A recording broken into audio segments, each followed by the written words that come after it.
Hello students, this is Chef Sundar Srinivasan from AISSMS College of Hotel Management and Catering Technology, Pune. In this session of Food Safety Management Systems, a two-part series, we would go through the basic requirements of ISO. The session 2 will also include a part of the top management. So first let's see through the general requirement. Now, in the general requirement, it says organization shall establish, document, implement and maintain an effective food safety management system and update it when necessary in accordance with the requirements of this international standard, which means that the organization has to continuously keep looking into their own system, what they have established, what they are following, what they are maintaining, so that their food safety management system is always effective, it is always up to date, it is not lagging behind in any ways. As and when there are any changes, they have to comply it as per the international standards. The organization shall define the scope of the food safety management system. The scope shall specify the products or product categories, processes and production sites that are addressed by the food safety management system. So, in our earlier video, we saw about how the scope of an organization is defined, how various factors have to be thought about when you decide the scope of the organization. So, you have to look into your entire, you can say your unit or what you are manufacturing, preparing, packaging, all these things, and then you decide your scope. And considering all this, you have to address it into your management system as your scope. So, the organization shall ensure that the food safety hazards that may be expected to occur in relation to your products within the scope of the system are identified, evaluated, controlled in such a manner that the products of the organization do not directly or indirectly harm the consumer. So in short, whatever process you're going to go into, you should be able to identify any kind of food hazard that is going to be expected or going to be there. You need to think about what could be occurring at these different kind of stages. You have to identify these type of hazards. They need to be evaluated, or rather you need to control these different types of hazards.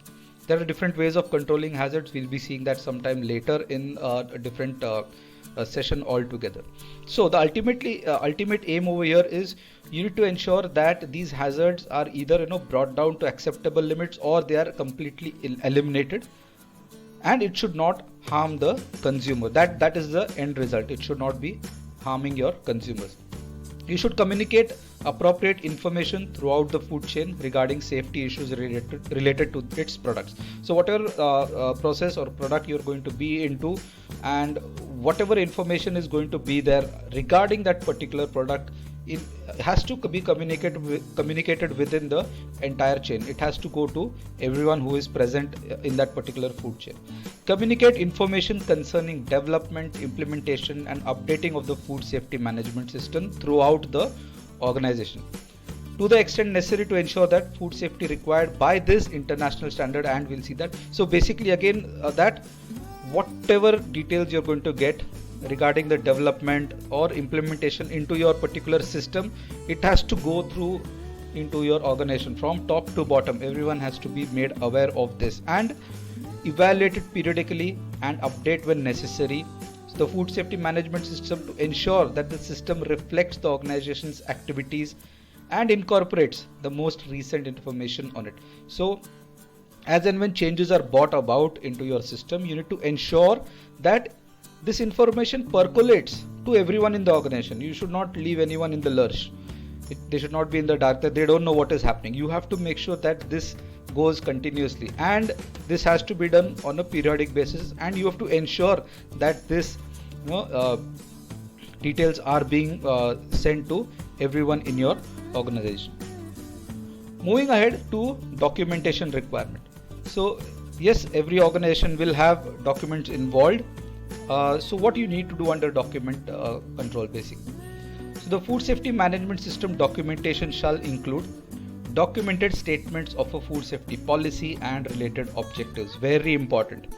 The food safety policy has to cover a few certain things. It has to be clearly indicating, giving an outline what is it that you are doing, what is it expected, everything mentions in the food safety policy. And you also have related objectives to your food policy. Your objectives will lead to the you can say conformity of your policy, leading to the policy or whatever you have planned about. So they have to be interrelated and it has to be documented. You have to have it documented. Documented procedures and records required by this international standard. So every process that you're going to have in your organization should be documented. Every procedure that you have should be documented, brought on paper, and in these documents you also need to mention what kind of records are going to be present to show evidence of your particular process being operated. So basically you have to bring all your procedures under control. Then documents needed by the organization to ensure the effective development, implementation and updating of the food safety management system. So whatever kind of developments are being done, how you're implementing, where you're implementing, so all these things need to be documented. So basically on paper these things have to be brought, and later on evidences of this will be shown in the form of records. So next is control of documents. So as I said earlier, so documents that you're going to require, you have to control it. So documents required by the food safety management system shall be controlled. The controls is required to ensure that all the proposed changes are reviewed prior to implementation. So whenever anything goes into application or implementation, ensure that someone is controlling these documents. It cannot be free for all. There has to be one point contact or one person or some team who is going to actually give approval for the document so that it percolates or it goes to the entire organization. So documented procedure is required to be established to define the controls needed for approval and reapproval of documents. So a procedure should be in place to tell everyone or make sure that all these points that we see are going to be followed. Approval and reapproval of documents. So any document that has to go into circulation, who is going to ensure that it is approved, or it has to be reapproved and sent down into your organization. Identification of changes in current documents. Any changes that need to be happening in your documents, they need to go to the whoever is going to be in charge or someone who is going to take care of this. It has to go through them, and again approval has to be done, and then it has to percolate it down, and the old document shall be void. Then after that no one should be using that particular old document. Availability at point of use. So wherever applicable, these documents are kept available and ready for reference. Legibility of documents. Yes, they should be legible, they should be readable, identifiable, nothing should be smudged off it. Control over documents of external origin. So any documents that is beyond your organization, coming from outside sources, also need to be kept under control. And prevention of unintended use of obsolete documents. See, as I said earlier, if any document is going to be reapproved, so the old document is called obsolete, which should not be there in circulation anywhere. It should not be there with anyone. All old obsolete documents should be discarded and the new one should be there, so that no one refers to the old documents and makes any kind of mistake or goes wrong into your system. Control of records. Now document is always believed as alive, record is something like dead. So I would give our students, college students, an example.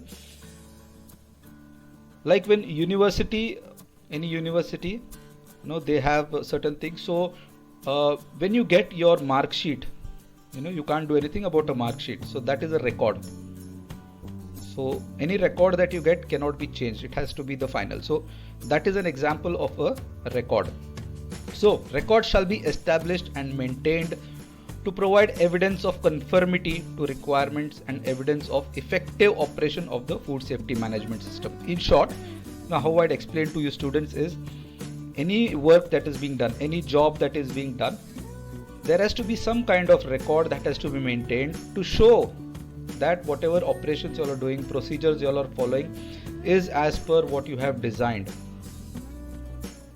So these will form like an evidence that whatever is being done is as per what you have designed and planned. So you need to show these records. So these records will prove that how effective your system is actually working. Records shall be legible, readily identifiable and retrievable. They have to be kept properly. They should be, you should be able to get it immediately or in a short span of time to show if required to anyone.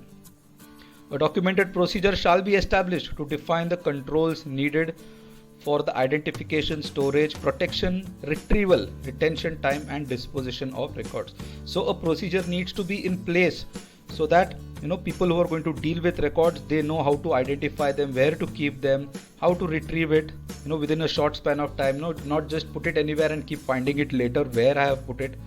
And after a certain period of time, how these records are going to be disposed of. Okay, you can either store it into a separate section or an area, or as it to be torn and thrown off or burnt off. So it's a decision of the organization. So thank you all for this particular session. Students of AI SSMS College of Hotel Management can click on the link given below and attempt the given quiz. Thank you once again and happy learning.